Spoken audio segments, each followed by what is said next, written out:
would you say that it should be against the law to discriminate against people based on their body size? Unquestionably. So why don't we see more fitness and wellness advocates asking for that? I'm happy to ask for it. I'll ask for it right now. I didn't know that you thought I wasn't for it. Welcome back to Making It Awkward. I'm Jessica Wilson, clinical dietitian and author of It's Always Been Ours. You can find me on Instagram at jessicawilson.msrd. You can email the pod at makingitawkwardpod@gmail.com. You can rate, review, and subscribe to the show. Of course, you can share it with a friend. If you leave an Apple Podcast review or comment on YouTube, my dad will read them on the show. He also welcomes new Patreon members to the community. Patreon members help keep this podcast sustainable, and we all appreciate your support. Patreon info is linked in the comments. Today, we welcome Tigress Osborn back to the show to discuss her time on Jubilee's Surrounded and her experience debating Jillian Michaels. Hi, I'm Jillian Michaels. I'm a fitness expert and a health advocate, and today I am surrounded by 20 body positivity activists.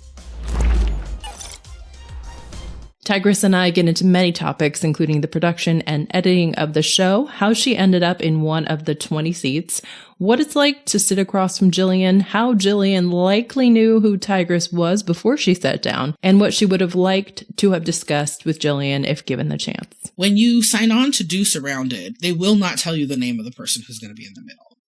Mm-hmm. So, they'll tell you a little bit, and you can kind of get from context that it is, who it is going most likely to be.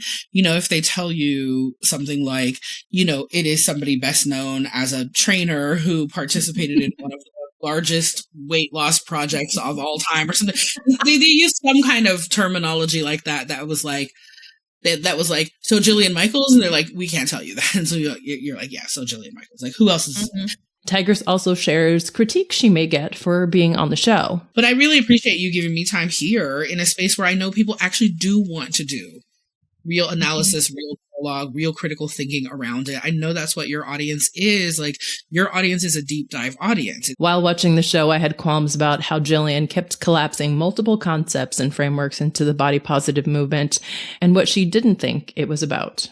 The movement started with size Black women and femmes in the civil rights movement, with women, with people at Stonewall who were fat people, with fat performers. That's how the movement started. What's the through line, though? What's the through line? What do you mean? Okay, so people at Stonewall, is it because they were gay or because they were gay and, as you guys say, fat? Right. It was because they were gay, but there were fat people there, and those fat people talked about their fat bodies. Hold on. Gay people are part of the body positivity movement? A huge part of it. And then the highlight of the show. Would you agree with me that your industry is not like, we don't see a bunch of fitness professionals coming out and being like, hey, we should actually talk more about the way that people are discriminated against, instead of, hey, we should actually talk about how those people should lose weight if they don't want to be discriminated Absolutely against. Fair point. Thank you. Will you contact your representative and say it to them? Right, you're looking at her. I'm right here. I'll help, girl. Y'all heard it right here. Jillian Michaels said, I will contact my representative. Girl, I'm right here. I'll give you my cell phone. All right, pause. Tigress has won her section of Tigress the debate. has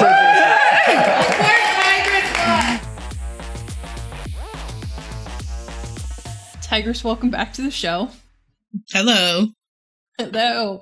I can't say we know where this conversation is going to go today, so hopefully everybody is just seatbelt buckled in for this. Get your extender, click. Mm-hmm. Go. My first question to you. Have you asked Jillian to cooperate with you, and what's the plan there, since she said she would be willing to? Okay, well, let's give some context for your listeners who may not have seen the show about what happened here. When I was debating Jillian Michaels on Surrounded, they positioned her as a health advocate. And I said, in your advocacy, do you ever advocate for fat people's rights? Basically, I'm paraphrasing, but you know. And she kind of said, like, I that's not how I do on my advocacy. I advocate, against big food, against big pharma or whatever, something similar to that. And she has a lot to say about, the food industry and genetically modified foods and stuff like that. So she's like, that's the arena in which I do my advocacy. Mm-hmm. She literally said, you're probably better at doing that kind of I know. I was like, oh, okay. And which is like, whatever, the bar is real low. If the comparison point is what Jillian Michaels would do to advocate for policy change to protect fat people, then yeah, I probably am better than that. You're probably better. My mom's probably better, you know. But I asked her directly, like, do you believe that it should be illegal to discriminate based on body size? And she said, I absolutely believe that. And I said, will you contact your representatives and tell them that? And she said, I'll do anything you ask me to. I'll give you my cell phone number so we can talk about it. She did not give me her cell phone number. She took selfies with a bunch of people, which I did not participate in because I wasn't there to get a selfie with a celebrity. And I just didn't want to do that. And she left without giving me her phone number, and I have not been reached out to by the producers or anyone else who could give her my phone number. I'm not interested in chasing Jillian Michaels to make her a spokesperson for fat rights. I think even if giving her the absolute most benefit of the doubt, which she has not earned from our community or from anyone, I would argue. But like, even if we want to give her the absolute most grace and say she actually doesn't believe fat people should be discriminated against. She doesn't believe fat people should be, but she also doesn't believe they should be discriminated against. We can't trust her to not try to co-opt that message in some kind of way that benefits her in her work, right? And, you know, she spent a lot of time on the show talking about how our stuff has been co-opted by other folks. Not particularly interested in giving her the keys to help her co-opt the piece around size discrimination. If she's serious about doing that kind of advocacy, she doesn't need to do it in partnership with me. She can contact her representatives. She can start a campaign. She can gather her MAHA folks and say, like, but don't you think fat people should be paid fairly since it's not their fault that the genetically engineering food companies are making them fat? She can do that on her own. She doesn't need to, she can give money to NAFA. She can, if she reaches out to me, I'll have a conversation with her. I'm not going to chase her to have that conversation. She has reached out to other people from the show. She's in contact with other people from the show. Yes. You didn't choose to follow up with me because there's nothing to benefit your empire in following up with me. She thought you were right. That, like, she agreed I don't with know. everything. Yeah, I mean, maybe she thinks that. I feel like she did. And at one point she said, either I'm sorry or like... She said something like, do you believe that it should be illegal to discriminate against people based on their size? Yes. I didn't realize that you didn't think I believed that. Right? Well, where is the evidence of you believing that? Right? Because what we've witnessed of you in your career is you yelling at fat people. Maybe people who watched... I did not watch The Biggest Loser. Same. I know The Biggest Loser through the sort of cultural terror of living in the time of The Biggest Loser, whether you watched it or not, the way it showed up in other headlines, the way that we weren't all on streaming services yet, y'all. And so we were actually seeing these commercials ad nauseum every time we watched anything. There's a bunch of Biggest Loser branded stuff. The books start coming out, the weight loss, workout DVDs, whatever. It's everywhere. And the title is The Biggest Loser. I never watched the show. I will admit I watched Celebrity Fit Club on VH1, which was a similar sort of like celebrity show, but it wasn't called The Biggest Losing Celebrity or the celebrity, like the Big Fat Top Celebrity or something. Like, it didn't activate around term like that in quite the same way. And it wasn't the cultural juggernaut, right? NBC was, it was Biggest Loser was a primetime broadcast show. You didn't have to have cable. You didn't have to spend money to see it. You just turn on your TV. It's there, and it's there in the culture pervasively. The trainers and the people who've been contestants are on all the talk shows and on People magazine and the whole. You couldn't escape The Biggest Loser whether you were watching the show or not. I lost a friendship over The Biggest Loser because I refused to watch the show, and she told me I wasn't being, fair to these people who were trying, that this show was saving people's lives. This show was saving people's lives, and I wouldn't give it a chance. At the time The Biggest Loser was on, I was running a plus-size nightclub event, and there was a little bit of debate, like, in our community, because the people who ran, another plus-size nightclub event in the same part of the country went on Weight Watchers and lost a bunch of weight. Oh. Which is, like, their business, right? I'm not inherently anti-weight loss. I am anti-diet culture. I am anti-intentional weight loss because you believe that's going to do something for your health, that I think you've been misled about, some of the things it's going to do. Like, I have a lot of critique about what people believe about losing weight and what people say about themselves as they're losing weight or after they've lost weight and things like that. But I really, I do believe in body autonomy. You lose weight if you want to. And if you lose a bunch of weight and you're running a plus size nightclub event, and then you are subjecting your followers to your weight loss story and things like that, that's a totally different thing, right? And I really tried to keep that kind of stuff out of my event. But it was in that time of The Biggest Loser. And there was that sort of question of if you're letting people come to you have a platform with people who come to your club. And if you're not helping them get healthier, then you're missing an opportunity, or you're shirking your responsibility to make sure people who come to have a good time with you live to have a good time. Right. And I was like, that's not what I'm doing, right? But I wasn't Jillian Michaels, right? I wasn't I'm a health expert. I was I'm a nightclub promoter. And I wasn't claiming to be, at that time, I did not, I considered myself a budding fat activist, but I did not consider myself an advocate in the way that I'm actively advocating for fat people now, right? And so, in that time, I never saw the show. Maybe there were moments of tenderness in the show between Jillian and these contestants that I only saw the clips of her terrorizing them, right? So I don't know. It was very, the Surrounded episode was, a lot of it was very the softer side of Jillian Michaels as she lowers her voice and leans in and tells you she cares about you, right? There was a lot of that in the show. There's a lot of her, calling especially the younger debaters, sweetie and things like sweetheart. Girl. Yeah. There's a lot of that, which, can be dismissive, but also can be like a sort of softer touch, tender touch, whatever. Okay. I mean, fine. But where in your entire career, unless it's buried in those Biggest Loser episodes that I did not see, do we see you saying to people, you have dignity right now. You deserve dignity right now. And I think what a lot of people do is they say, well, that's not her job because she was there to focus on their weight and their health, not their rights. Okay. But if you're genuinely advocating for people's health, then you understand that people being subjected to discrimination decreases their health, right? It has physiological effects on people's health. On not just mental health, because sometimes we're it makes people feel bad. It affects their mental health. No, it affects their physiological health, right? It affects, blood pressure, cortisol levels, all kinds of things that start going off in your body when you're experiencing discrimination. And so it's not unreasonable to ask somebody who says that they are a healthcare advocate to think about, sociopolitical determinants of health outside of what that person's doing, even if your area of expertise is what that person's doing with their body. Unreasonable to ask you to think about those other pieces.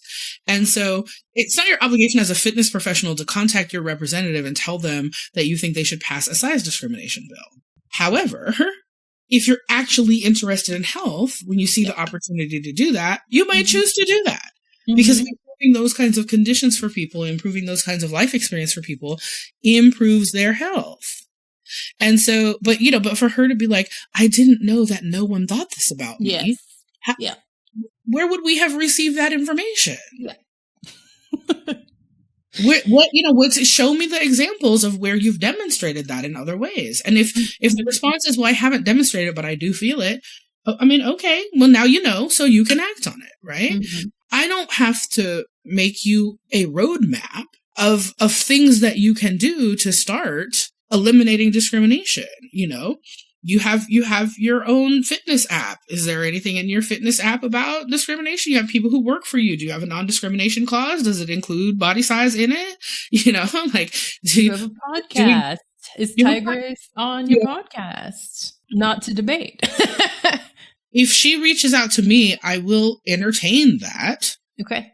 In one of the post-production interviews that they did with me, they asked me that question of were you surprised that she said that? Yes, I was surprised. I think she's going to do it.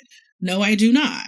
they said, what's the percentage of chance that you think she's going to do it? I said, well, what percentage is a snowball's chance in hell? Is how do you represent that as a percentage, right? Mm-hmm.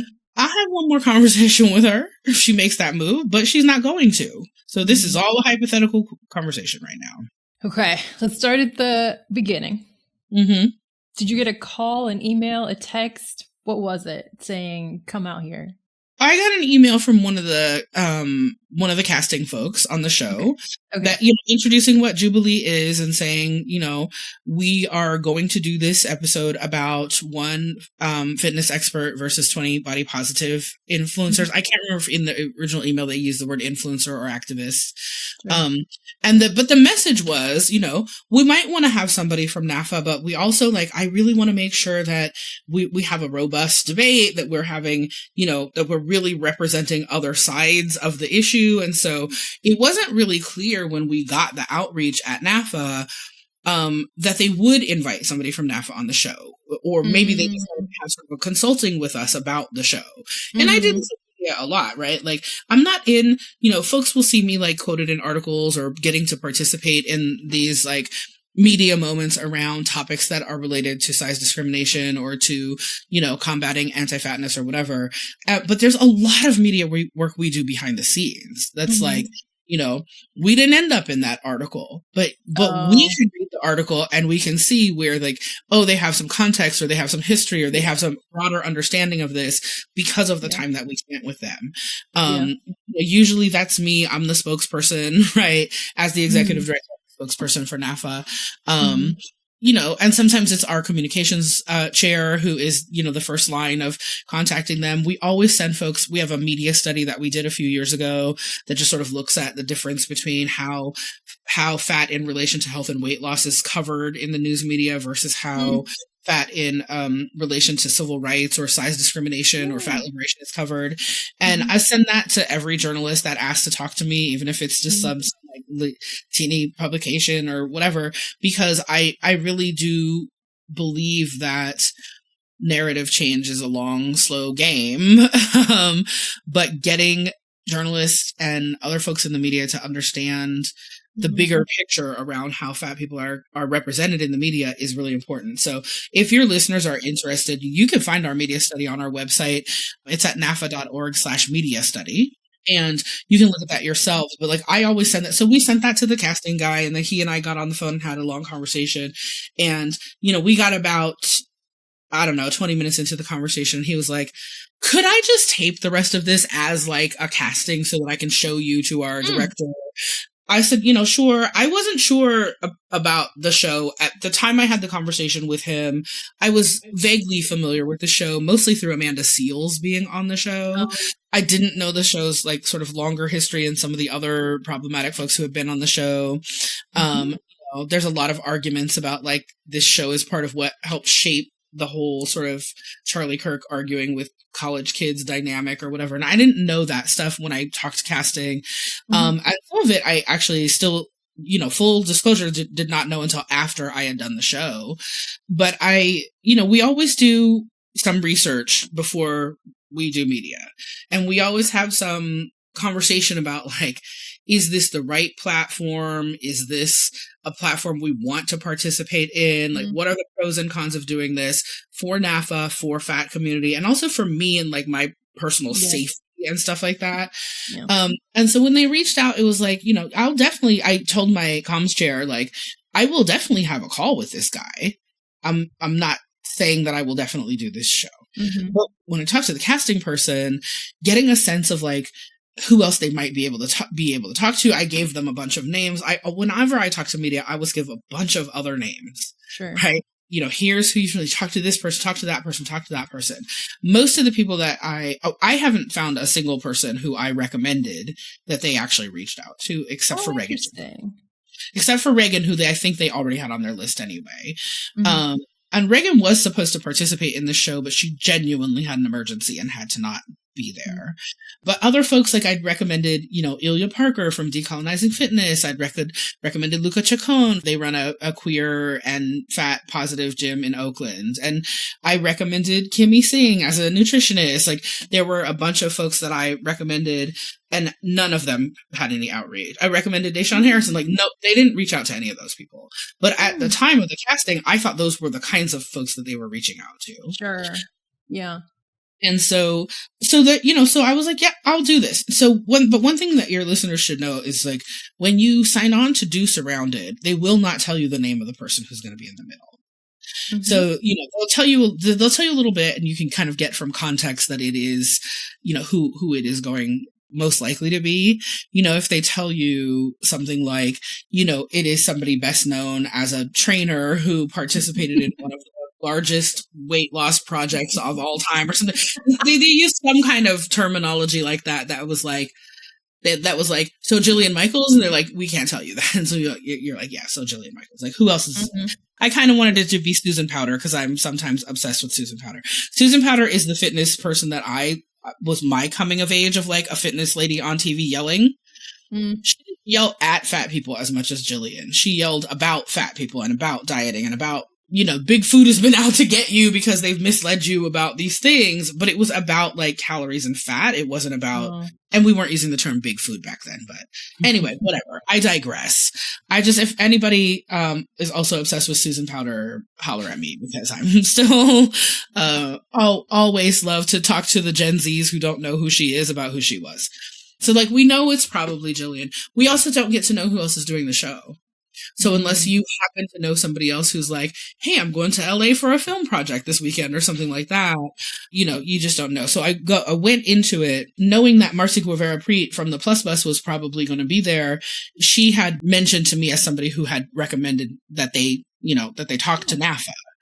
And I knew that it would be body positive people, not necessarily fat lib people, but I was having all the conversations with them that I have with any media project around like, y'all got the right chairs for us. You have, like that kind of stuff, because I was hoping that there would be more very fat people in the room than there were. Mm-hmm. But I didn't know who any of those people would be until I got there. Yes. There was one person who was in there from Brian Johnson's videotaping, and I was like, some of these people are just like thrown in here and are not even related or adjacent. Like I recognized their face. I was like, that could have been me. I could have just been like, you could just be thrown in. Extra that's on their shows all the time. I didn't. So like I said, we always review stuff, right? We do a little bit of research, but we are a small crew at NAFA. Like we have a long legacy and, we try to have as big of an impact as we can, but I'm the only full-time employee at NAFA. Mm-hmm. My communications director is a volunteer.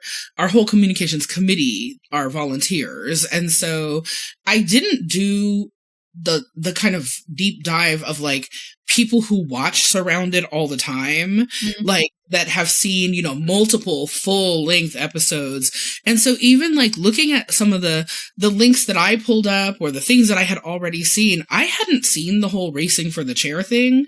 Yeah. I'd seen clips of people sitting at the table with arguing with each other. Mm-hmm. And so racing for the chair thing, I didn't know was part of it until just like a few days before I was supposed to be there. And I was told that was no longer going to be part of the show. So when I got to set and they were like, so listen, we do this a little bit differently now, but we still need you to get up from your chairs and go like you're going for the chair. So we actually knew if we were going to get to sit in the chair. It wasn't actually like a gladiator battle for the chair, right? Yeah. But we still had to jump up. And I was not prepared to do that because I had been told that was no longer part of the show. I have safety concerns about it. I had accessibility concerns about it. Sometimes I use a cane or a rollator, and I wasn't using either of those devices that day. I was just having a good day with that part of my body life. And so, but had it been one of those days, I might have had to just leave set, or demand some kind of like real time accommodation of like, hey, you guys did not tell me. You told me we weren't doing this or whatever. Yeah. So, so I hadn't seen that part, and I'd seen some clips, but I was mostly watching the clips of how people were debating with the celebrity. So I wasn't paying as much attention as we were vetting the show to things like, how are they capturing the facial expressions of the people in the circle or things like that. And so, but I think people who watch the show all the time do see that, like, oh, I've seen that person in the circle before, or I've seen that person. So I'm on set. They don't even introduce you there. It wasn't just that we didn't know ahead of time who else would be there. It was that we got there. Marcy and I know each other. We arrived at the same time. We came separately, but we arrived at the same time. So we walked in together. I thought they were going to arrange the circle. Like, I thought I was putting my stuff down for a minute. But that's where we ended up being for the show. And I introduced myself to the person who was sitting next to me. That is the only person I met before the show, besides somebody else in the room that Marcy knew. Everybody, I thought we would go around the circle and everybody would say, hi, I'm Tigress. I'm the executive director of NAFA, because we're all supposed to be battling the same claims, right? And so I'm thinking, I want to know who. I'm going to shut up and let that person battle this thing because they have more expertise than me. Right. We didn't get to do that at all. So at one of the breaks, I'm trying to just like meet people a little bit or whatever. And I say to this one person, so how'd you end up here? And he goes, oh, well, I play in a local band here in LA, and I always wanted to be on one of these Jubilee shows. So I just went out for the casting, and I thought this would be a really good one to do because it would, be better for me than like one of the political ones. And I was like, we hadn't done the one yet about like the Maha stuff. Yeah. And so I just said to him like, well, I think it might be about to get a little bit more political on, but just like, oh, okay. So you're not a body positive activist. No, you don't have anything to do with body positive. He said something to me like, well, and I just like, I always feel like, am I confident in my body or not? I want to talk about these things. I think it's good for guys to talk about these things. Yes, so do I.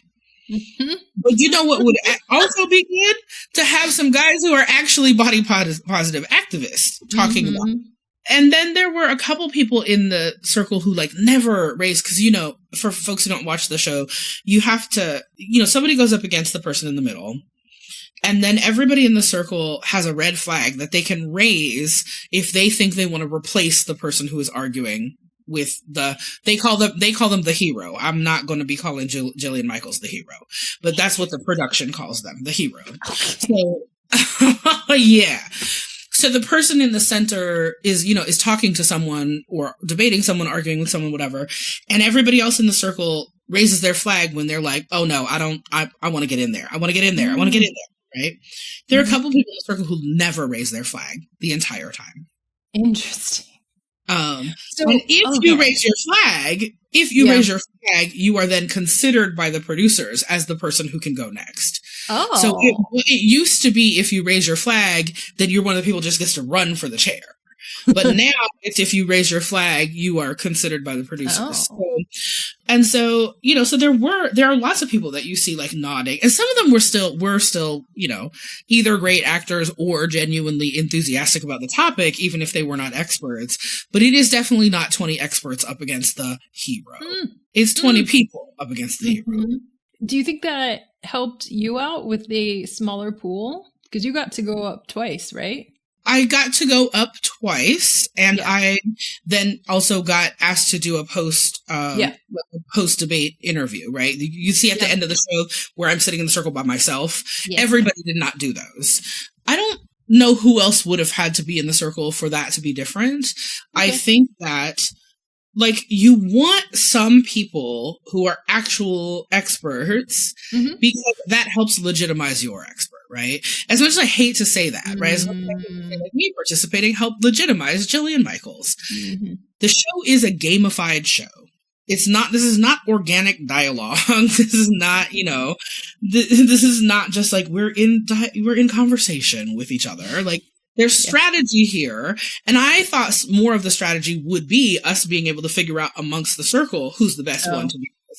So I do think that I was conflicted about this show. I became more conflicted the more that I learned, but I'd already taped the show. When we are vetting these things at NAFA, one of the things I am thinking about is, what does this space look like if there's nobody there saying the things that I'm there to say, right? And I think that the producers are savvy. The casting folks are savvy. They want some people saying some of the things that I'm saying. And I think Jillian is savvy, you know? And and if I'm Jillian, I look like less of a bad guy when I say other shit. If I said, I respect these people's humanity. Even if some of my past actions, even some of my current actions indicate that I do not respect these people's humanity. If I say it right now, if I sincerely nod with, yes, of course, of course people should be treated fairly. I'm not saying they shouldn't be treated fairly. I'm just saying they're a ticking time bomb who's about to die if I don't intervene. That's right? all. She literally says that to one of the participants, right? Your fat cells are screaming. Your fat cells are screaming. I'm talking calmly about how I actually do want you to live a better life. Ultimately, this show the ratings are important. The money is important. This is a commodity, ultimately, right? But I do think, as in many other systems, there are folks who genuinely are there because they champion DEI still, and they know DEI has been shutting down in all these other places. How can I slide some into this episode? I'm not cynical enough to believe that everybody involved in this production only wanted to use me as a pawn to make Jillian look a certain way, right? I think that, the casting person that I met with, some of the folks who were on set that day or whatever, I think they're genuinely interested in the part of this that is about exchange of ideas. I just think that the audience is not always genuinely interested. Some of the audience is genuinely interested in that, right? You can, if you are brave enough or self-punishing enough to go into the comments on these things, you will see what you always see in comment sections, which is just a bunch of garbage, right? Just a bunch of personal attacks and insults and really, really unfunny, unoriginal. On the first day, one of the people was like, look at that buffalo. And I was like, oh, actually, I'm not sure if I've ever been called a buffalo before. I've been called all the other animals. You show up with the pig gifts. Do you think I've never been called a pig before? Right? Do you thought you were clever with that one? Even buffalo wasn't that clever, but at least for me, it was a first time, to check that one on my personal, fat hating bingo card or whatever. But when you see the reaction videos that people are making or things like that, you will see some people who are genuinely interested in trying to educate somebody about something or trying to learn something. Whether it's possible to do that in these formats, it's hit or miss, right? Are people who see these clips of me arguing with Jillian, are they learning something? Or, it's confirmation. Is it confirmation bias for people who already believe what I believe? Is it support for people who believe what I believe, but don't feel like they get that message often enough? Is it just an opportunity to hate on Jillian? She said herself, millions of people hate me. That is true. Yes. Some people watch this show because they hate her. I'm hearing from a lot of people who are like, I love you, but I can't watch the show. It's too triggering. And I get it. I had to parcel out the follow-up show. I couldn't sit and watch the follow-up show in one sitting. I couldn't watch the show when it dropped by myself. I told my brother, what are you doing? Can I come over there and we watch it together? Because I didn't want to be by myself holding all these reactions and stuff. So there's all these different emotional reactions, but in the midst of that, there are also people who genuinely want to try to learn something, and whether they can in this environment or not is, I don't know, it's hit or miss, right? Yes. And you were the one who was ready. Well, actually, maybe the wedding dress maker person was ready to have a conversation. Who's ready to fight? Yeah. Who was ready to go and had talking, well, if not even talking points, but knew their stuff and was here is what it actually is. So yeah, I feel the two of you for sure were ready to go toe to toe with actually Jillian, not necessarily just with the claims that she had. And that was the better part. I had an hour and 45 minutes and what was that? 15 minutes of good debate. I don't know. It was. I think there are a lot of people who got some great provocative questions in. I think the segments with all three of the folks who were therapists that got to talk to Jillian, they got some good questions in. Some of the people who were telling their own personal experience. I personally, one of my favorite segments is Dolly, Scottish Dolly. I can't. She talked about, you know, she has a medical condition that makes her breasts continue to grow or whatever. And she talked about being like a very young person who was, you know, precociously growing or whatever. And what, you know, the support she got from her family, the way body positivity helped her, those kinds of things. She really used her personal story to me in a way that was really impactful. And like, I don't want to be sort of like ageist about any of this, but there is a reason why this show puts so many young people up against like 40 and 50-year-old people. And like some of that is that's their demographic, and they want the young people to be able to like they want the Gen Zs and the alphas or whatever to be watching the show. So you don't want it to be all middle-aged Gen Xers like me, right? But it is also like, you've just lived long enough to have a different context on Jillian. And also, this is my job. Like, I did this kind of advocacy, you know, after I started my nightclub event, and I was more of a public figure around body positivity. You know, it was sort of my second job. You know, all of those years, it's been a passion of mine for years. I started my club in 2008. You know, I started my first like body positive blog. We wouldn't have called it that back then, but in like 1997 on Yahoo's GeoCities, like, you know, so I've been in these dialogues for a long time. And because I'm the spokesperson for a national organization whose legacy I take really seriously and who I want to represent well, you know, I do this a lot. I present on these topics a lot. I can anticipate the questions that are going to come up, including some of the tougher questions, including the attacks. Like I've been being trolled for 15 years. This is not new to me.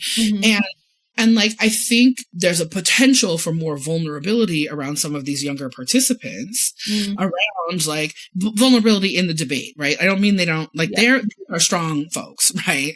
The ones who came to play, right? But have they had as many conversations as I've had where they've had to do that kind of back and forth, where they've had to adjust that kind of way? Before I was a fat advocate, I was a DEI professional. You know, so we're, you know, this is not my first time being the only one in the room as me, right? And having to represent people, whether I want to or not. In this case, I'm here to represent people. I don't think I universally represent all fat liberationists or all fat activists, but I'm here with the intention of, I haven't just been put in this chair, right? Like, this hasn't been put on me without my consent. I came to do it, but I developed those skills out of years and years and years of being put in that chair. Right. You know, starting with being like a high school student who's the only Black kid in the honors program in the 90s when we're talking about multiculturalism and affirmative action, and everybody's saying the only reason I'm going to get into college is because I'm Black. Like, I've been doing these kinds of conversations and debates for my entire life, which is twice as long as some of the people. Yes. I'm pretty sure I was the oldest person. I'm 51. I'm pretty sure I'm the oldest person in the room. No, Jillian's 52. Oh yeah, but I mean of the debate. Yes, that's what I mean, right? He's like, me and Jillian have lived through the same, you know, the same, all of what this looked like 20 years ago, all of what it looked like 30 years ago, all of what it would look like when we were teenagers. To me, you know, Jillian talking about having been a fat preteen that's not part of her origin story that I knew, right? And sympathetic is not the right word, but it did make me more aware of like, oh, you want to talk about the primal wounds all the time because. And nobody asked her about that. I'm sorry, I'm interrupting. But how many times did she say primal wounds, like all the things, yes, the traumas and all of these things. And nobody was like, Jillian, what was yours? If your claim is this, like, tell me, I don't know. She just kept saying it with no acknowledgement of like, she kept saying a lot of things, right? In a lot of different ways. And she keeps telling other people come back to the claim, but she's wandering off the claim all the time, right? Because she gets to prepare. She gets to know ahead of time. We're not allowed to bring in notes. We are allowed to bring in a blank notebook. I only saw one other person in the circle taking notes because I'm in the circle like this. I know, I saw you taking notes. Mad scientist over here, you know. And I only saw one other person taking notes. Well, she gets to cite research. I can talk about the research broadly, you know, and I am not a health expert, right? I am a civil rights advocate. I have to know some of these pieces around health because it all overlaps. And she got to know ahead of time who we were. The way that the show is edited, it seems like I told her right off the bat that I'm from NAFA. Yes, but in fact, I didn't. When I sat down at the table with her, I said, "Hi, I'm Tigress." And she brought up Bill Fabry, not by name, but without me ever having mentioned NAFA yet at that point in our conversation. Right. So she's clearly been prepped for me. I don't know if she's prepped for everybody in the story. I mean, she clearly doesn't have to prep for 20 because 5 of them are seat fillers. But like, I don't know how she's been prepped or how she and the producers have met to talk about the other people, what she's going to try to bring up, or how she's going to pivot if they bring up certain things. I don't know how she's been prepped. But I know she's been prepped because all I told her was, well, I'm not so famous that I just sit down with Jillian Michaels and say, "Hey, it's me, Tigress." And she's like, "Oh, let's talk about that guy who started your organization for his fat wife." Also, you know, her whole thing in the debate with me where she's like, "Oh, so we're calling people fat now? We've been here for 2.5 hours calling people fat." I said, oh, you know our origin story. And you said, "Oh, I know a lot about it." But you don't know we use the word fat? That's in the name of our organization. This is my favorite thing about watching it with my brother, actually, because I'm giving my brother and my sister-in-law like little insights as we're watching it, but mostly I'm trying to get their live reactions without me coloring their reactions. And when it got to that part where she's like, you know, "Oh, we're calling people fat now," my brother said, "Oh, so you know the whole history, but you don't know that they use the fat word?" And it's like almost word for word what my reaction was out of my brother's mouth. My brother is not a fat activist, right? And my brother is not a middle-aged fat lady who lived through all these things either, you know. My brother is a millennial dude who watches Surrounded, or listens to it while he's at work or whatever. But like the fact that even my brother, who's like not in this context, was just like, just at an argument level, it doesn't make any sense for you to act like you didn't know that these people use this word when they've been using it in this room with you this whole time. And when you claim that you really understand the history of this activist movement, this is not your first exposure to the fact that fat activists use the word fat. That's just disingenuous. So, but how much was that like a thing she planned to say all along, right? There's going to be a moment when I'm going to go, "Oh, I'm supposed to call people fat now?" Like, how do, you know, was that organic? Was that genuine? Or was that what she planned to say? You know, well, we get to the claims ahead of time, but that's all we get.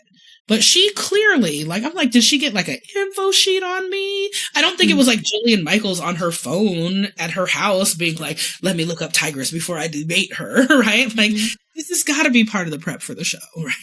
Yeah, absolutely. It's kind of funny if it was just her at her house. She was able, props, to have like 5 facts. And one was Bill.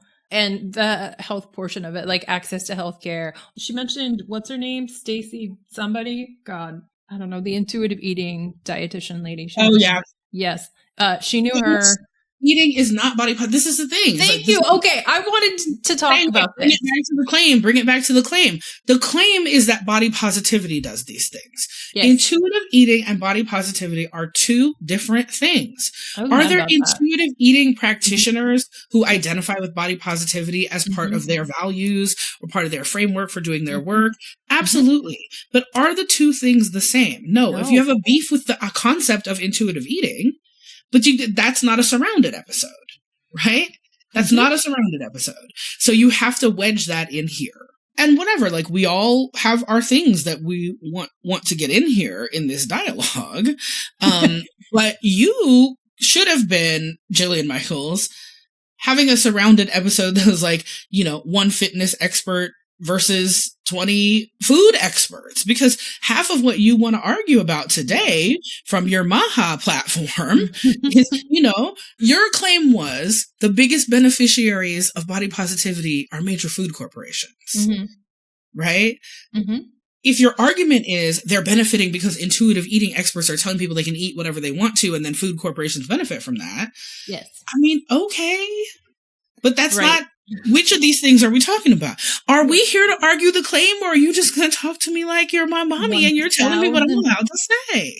It was so annoying. I was like, I'm ready for this claim. And she was like, boop, we're going this way. And she also cited one singular, she's like the Washington Post, and she said the Examiner. And I was like, ma'am, it's the Examination, first of all. And that was the most ridiculous article that you have now conflated to like everything that is wrong with the food industry. Like you can't say that things, she was like, because people would be putting like, this is unhealthy on a package of something, but then we have these intuitive eating dietitians saying that you shouldn't do that. I was like, what body positive? I wish that fat activists and body positive activists more broadly had the power in this culture, right? To prevent major food corporations from doing anything. I can't stop Nabisco from doing anything. From doing anything. Anything. Right? We don't have that kind of power. So for you to be like, you guys are the ones who did this. No, we're not. No, we're not. General Mills' marketing team is who did that. And so one of my friends on Facebook, I posted the episode on Facebook on my personal page, and one of my friends, Lexi Green, who is a debate coach and a championship high school debate program. And, and I wish she had been there with me. But Lexi said, saying that body positivity is responsible, like that body positivity is bad because people who've co-opted it have used it to do things that are unhealthy is like making the argument that feminism is wrong because Virginia Slims used it for cigarette ads. Like, that's not... Should feminists be calling out Virginia Slims for that? Sure. Her thing, like, you guys should be getting really loud about this. You don't have time to get loud about all that and my thing. And you have $18 million. I have $8 million. Yes. I can't get loud about all these things and all of the things that are actually higher priorities for my organization, and I would argue for our movement, right? Like, whether General Mills has to put calories on a box of cereal or not is like, yes, there are people within our movement who are in the food justice space in our movement, or who are dietitians who are in our movement, or whatever, who will work on that. Absolutely. That's fair. None of them have the kind of platform that you have. She had intuitive eating, health at every size, and body positivity under the same thing. And it was so annoying to me. And when you and other people were like, hey, body positivity is for everyone, she was like, no. So it's a gay thing? So it's a race body positivity is gay now? I loved that. And I'm going to be like, lady, like you were doing these things. And then she made it about, yes, one other example could have been like 20 researchers about health and Jillian Michaels for her claim about it being inherently unhealthy. She's talking about lipotoxicity. And I'm like, who in the body positive movement is just out there talking about, quotes, lipotoxicity and the other things that she said? Like, this is not the conversation, ma'am. What are you doing? And where in body positivity are we saying, forget about lipotoxicity. Feel good about you, girl. Nobody's saying that.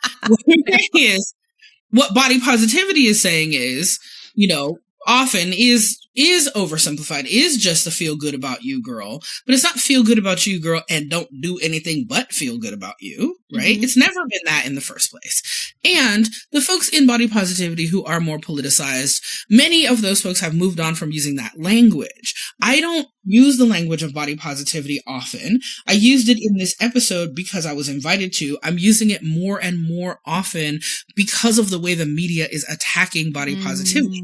Is body positivity over in the age of Ozempic?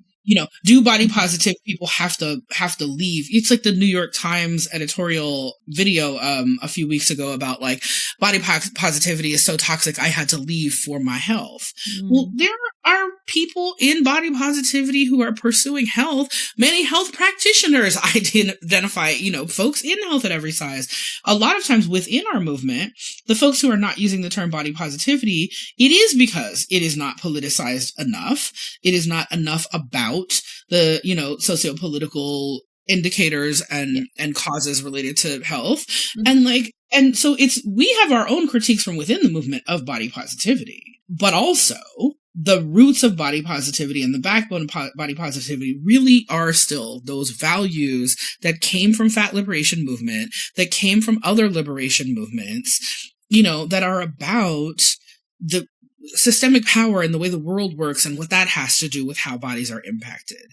And yes, that is about health. It is also about many, many other aspects of all bodies, but in this case, particularly fat bodies. And so, that piece around like thinking intersectionally about what body positivity is, but like, are we going to have an academic debate with Jillian Michaels about the meaning of the term intersectional? Probably not. Had I made it deeper, if we hadn't run out of time, that's actually where I was going. We ran out of time. So the interesting thing too about, the way the show is edited, right? The segment that I'm in with her where they say, I'm sorry, we have to run. You have to end here because you've been voted out by the circle. That is not how that actually went. Oh, yeah? So in that segment, as it exists in the show, you see me argue with her second out of 3 people. But in that segment, as it was filmed, I actually argued with her third out of 3 people. And we ended because we ran out of time. Yeah. Maybe everybody raised their red flags on me. It was hard for me. When you're sitting there at the table, I can't speak for other folks. For me, when I was sitting there at the table, first of all, she's mesmerizing. She has snake eyes. And she's mesmerizing. And she's mesmerizing, And she does have magnetic personality. I don't want to say like, I know that in the segment that Marcy Guerrero is in, she does a lot of like, well, you couldn't be this famous if you weren't this special, or like, you're the best trainer in the world. Like, I don't want to do all that. Yeah. But there is a magnetism to her.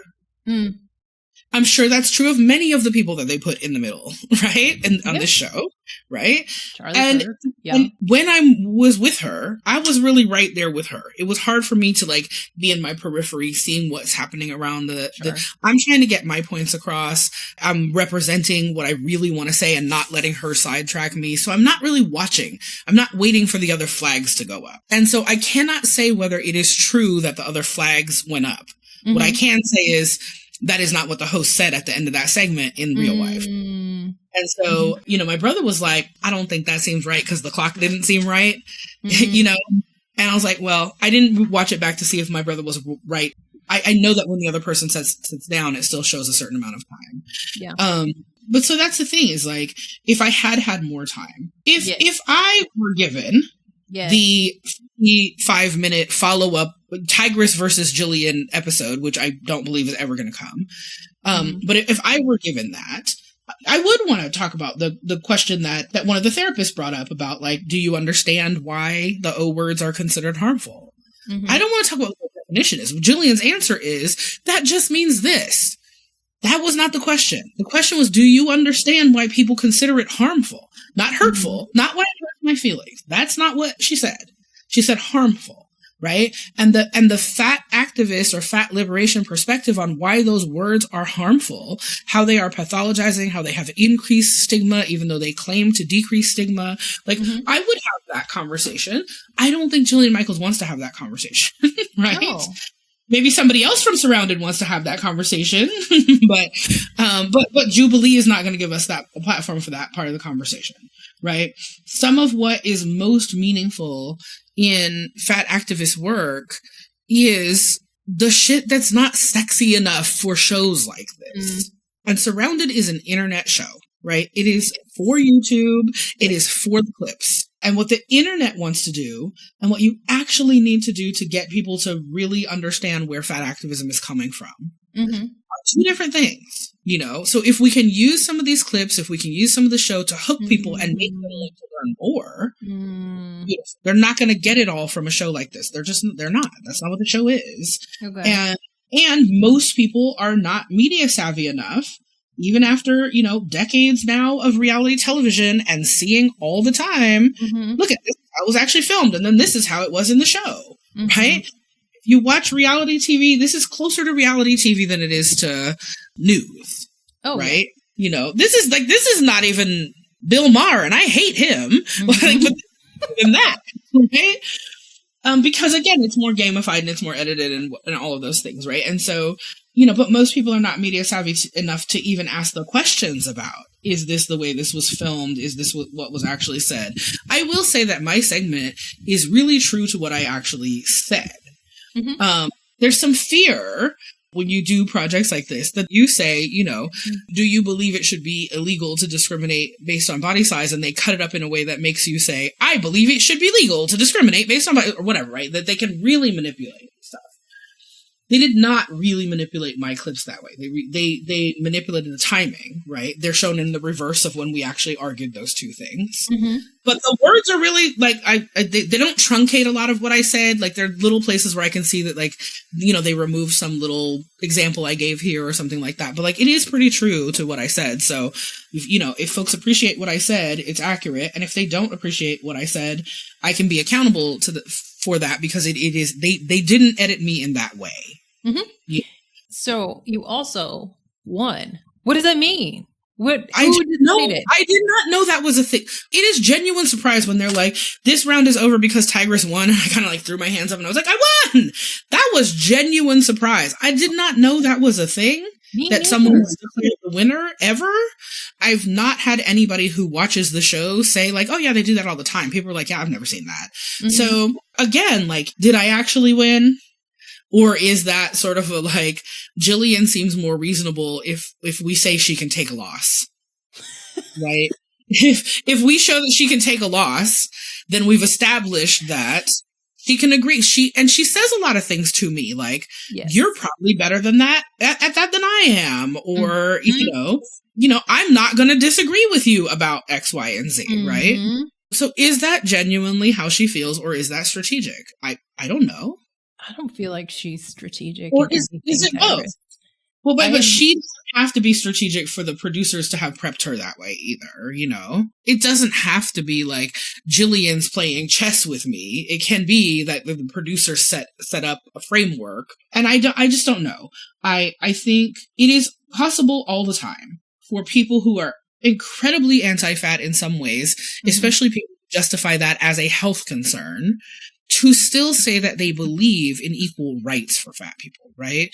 There are studies that show, like, even as we see studies that show that anti-fat attitudes are increasing in the culture, we at the same time see studies that show that people believe that size discrimination is wrong. Mm-hmm.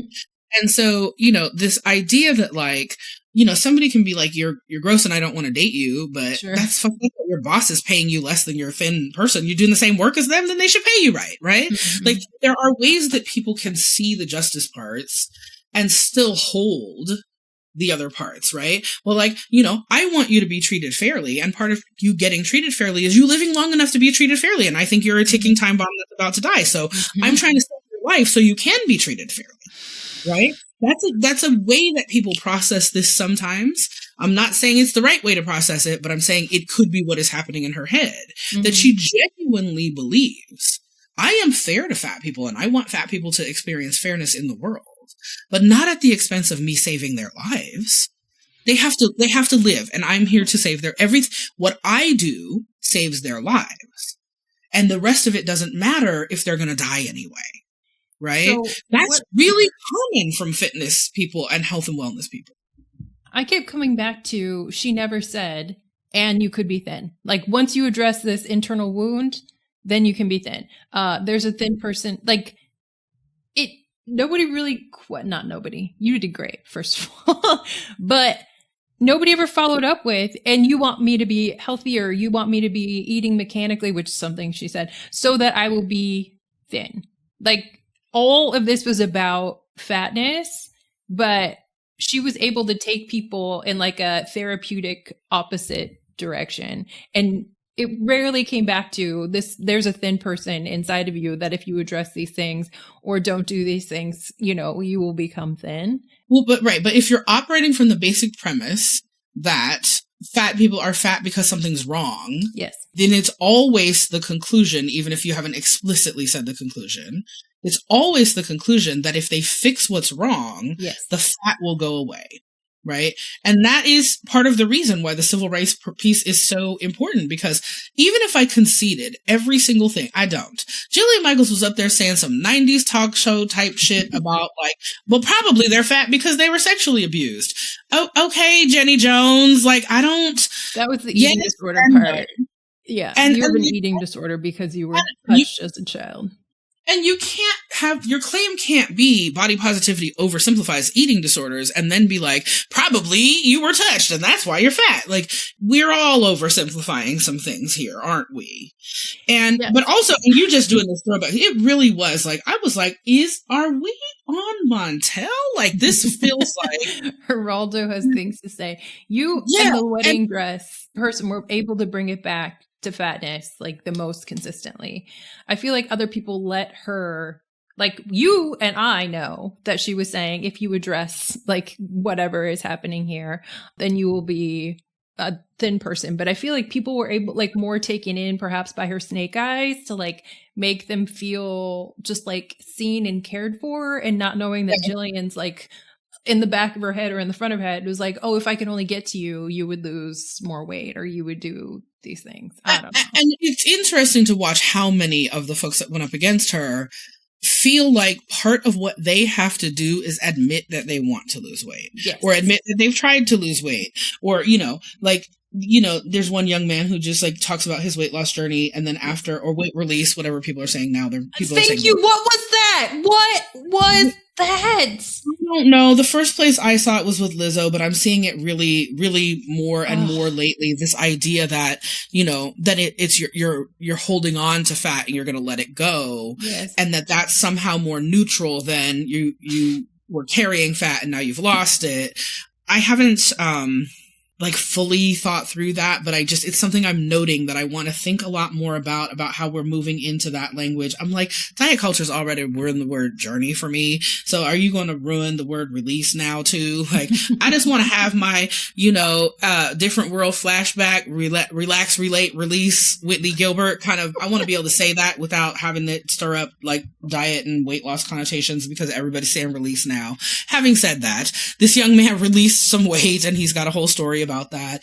And he, and he posted his, selfie with Jillian and a whole, long explanation of why he doesn't use the F word and does think it's good to use the O words, and how weight release does not necessarily mean that you're not body positive or whatever. And he didn't get to all that in the show, but he's getting to it in his follow-up. And there are lots of folks that will get to stuff in their follow-up that they didn't get to in the show. Sure. And I'm curious to see how many of them do the, just so everybody knows, I did lose weight, or I want to lose weight, or I'm trying to lose weight. I mean, we're seeing that there's a follow-up episode called Jillian versus Marcy that includes, Marcy Guevara-Preet, who is the person who was chosen in the Surrounded episode to do the final argument with Jillian, which didn't, to me, feel like a final argument, felt more like a final wandering down a lot of paths of personal and interpersonal stuff. And I think Marcy raised some great points about like fat activism, body positivity along that wandering path, but a lot of it was still like Jillian trying to coax somebody in a therapy kind of way.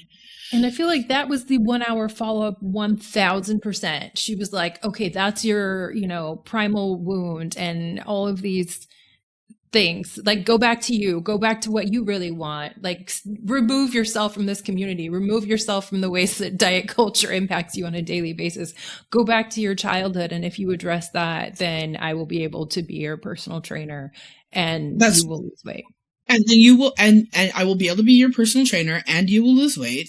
And when you lose weight, you don't have to feel like you're selling out your old community. You can still be an advocate for all of these things, no matter what size you are. That is absolutely true. Here's a moment where I say Jillian Michaels said something that is right. It is absolutely true that you can still be an advocate for all kinds of things, even if you have lost weight. But the way you talk about the way you take on your weight loss journey, the way you talk about your weight release moment, the way you talk about your before pictures, your before experiences, whatever, the way you blame fat activism for keeping you fat, like all of these things that we see over and over again in themes from people, especially people who are like fat famous or, body positive influencers or whatever. And when I say fat famous, like well-known in fat activist world, but not like famous to the rest of the world. When we see those folks do intentional weight loss, not just when we see people's bodies change, but when we see people do intentional weight loss, and then we see these common themes in the narratives of how they want to represent themselves after that weight loss, it is very seldom that the theme is, We will see people say, I'm still body positive. We won't see people say, I'm still actively advocating for the things I was advocating for when I was in a larger body. That is really rare. I have been doing this for 18 years.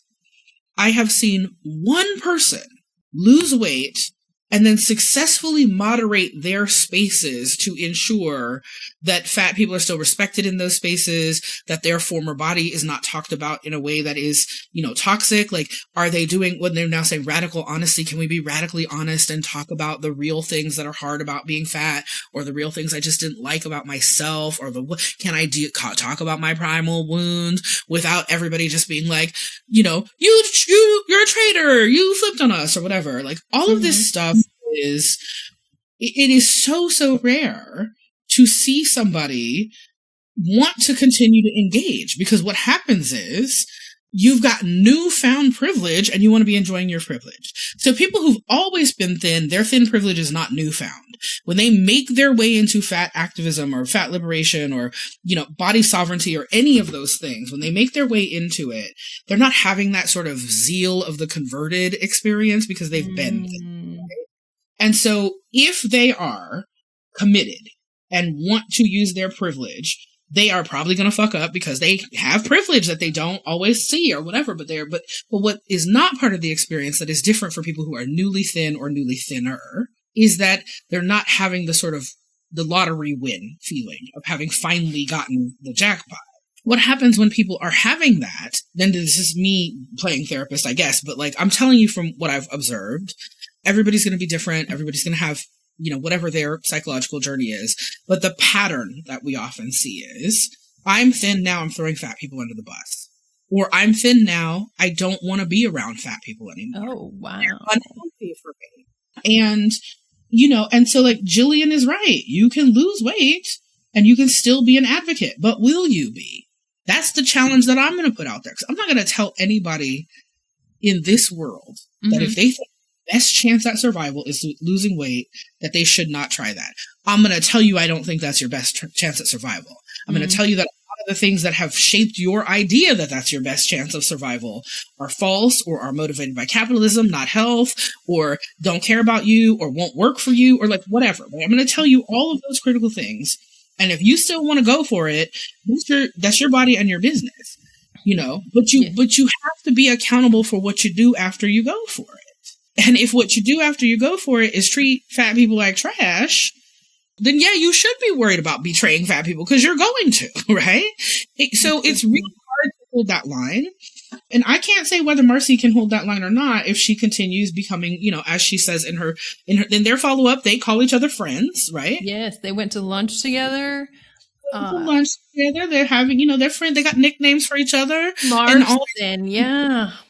And all of that is like, I see Marcy in there still trying to hit some of the points around body positivity, fat activism, fat liberation. She talks about like, I have privilege because I'm a smaller fat. I don't have the same issue that some of my fat colleagues have with travel or things like that. Like it's there, right? And also, most people who go on a weight loss journey with Jillian, their goal is not, I'm just trying to get healthy so I can be a better advocate for the other fat people who aren't healthy yet. That's not what motivates most people. And Jillian knows that. What Jillian also says in that moment is, you can still be an advocate. There are a lot of thin people who are advocates. Well, I'm going to question that a lot. but bless the ones who actually are and the ones who are working really hard at that, right? Bless them. So you kind of asked earlier, like, how much more space do we give this as a community? Like, how do we use this surrounded moment? Mm-hmm.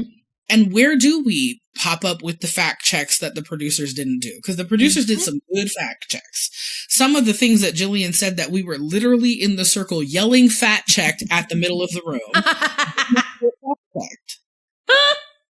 Right? So they did some great fact checks on some things and not on some of the main things that we were like, can you fact check her? We think she's making this up. Mm-hmm. And so so people like Reagan will fact check some of those things, or like people who were on the show who have expertise, but they weren't in the circle at that time or whatever. Mm-hmm. Like, well, how much do we put energy and time into doing that? How much does that contribute to just like giving Jillian more airtime? Yeah. That's really tricky, and at NAFA, we're just going to kind of like kind of keep monitoring that and think about like, well, where is it reaching people and where do we see that there is a little bit of movement, even if it's just in a few, in a smaller group of people, or there is a response from community that's like, wow, we needed this, or there's a response from community that's like, please stop, we've had enough of this. Like, we'll keep an eye on that. This is not the whole thing we do, right? The whole thing we do is not, it's not, the National Association of Arguing with Jillian Michaels.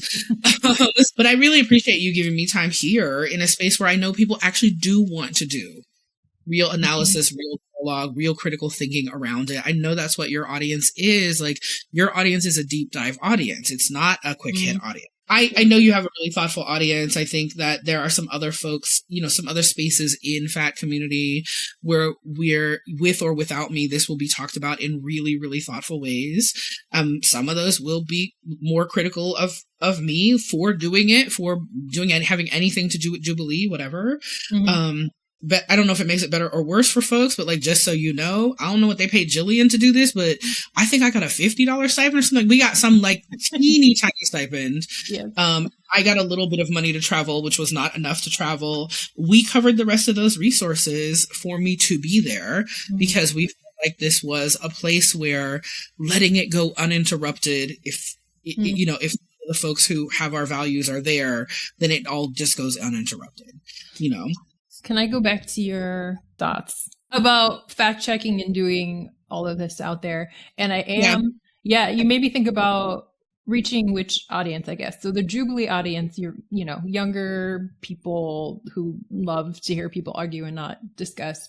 Could they be reached with a fact check? Or are there other people in the middle that I talk to, or who, a fact check could be shared with, is what you have me thinking right now. Because yes, I have not seen a lot of this on my Instagram.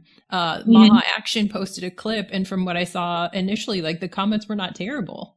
I don't know. No, the comments on that one were not terrible, but also that clip is mostly Jillian arguing. I mean, there's a little bit. The comments on that is mostly Jillian saying, like, soapboxing about big food. Yeah. And so, there's a little bit of me sort of saying, like, because she's like, these scientists are doing this. And I'm like, oh, they're body positive scientists? No, then why are you saying this is body positivity doing this? Right. Yeah. There's a little bit of that in the clip, but most of the clip is just her railing about big food. And you're going to get positive comments from the Maha people on that. I mean, I'm sure there are other parts of the Maha universe where they were just like, why would we listen to this cow talk about this, or whatever about me? Yeah, right? I haven't seen that.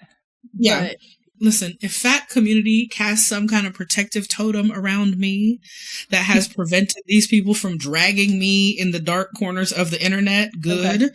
I think one thing we always have to remember is that FAT activists are often being dragged in the darkest corners of the internet where we're not seen, and where there's actually like genuine organizing against FAT activism that happens in these, like I was telling somebody yesterday, I forget that Reddit has like useful purposes, because how I introduced to Reddit was through learning about it as a place where people plotted against FAT activists, and where they doxed FAT activists, and where, and there were, the 4chans and the Kiwi farms and all of these places where people were like literally plotting against FAT activists. They were strategizing for how to, mess up people's social media, or, attack people's emails so they couldn't do business, or like, like real world harms against FAT activists who show up in these kinds of spaces, and then end up getting swatted or doxxed or things like that, right?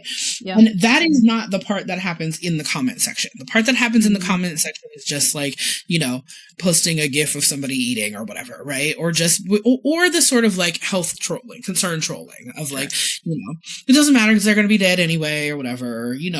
I've been being told that I would die by 30 since I was 35. I'm 51 now.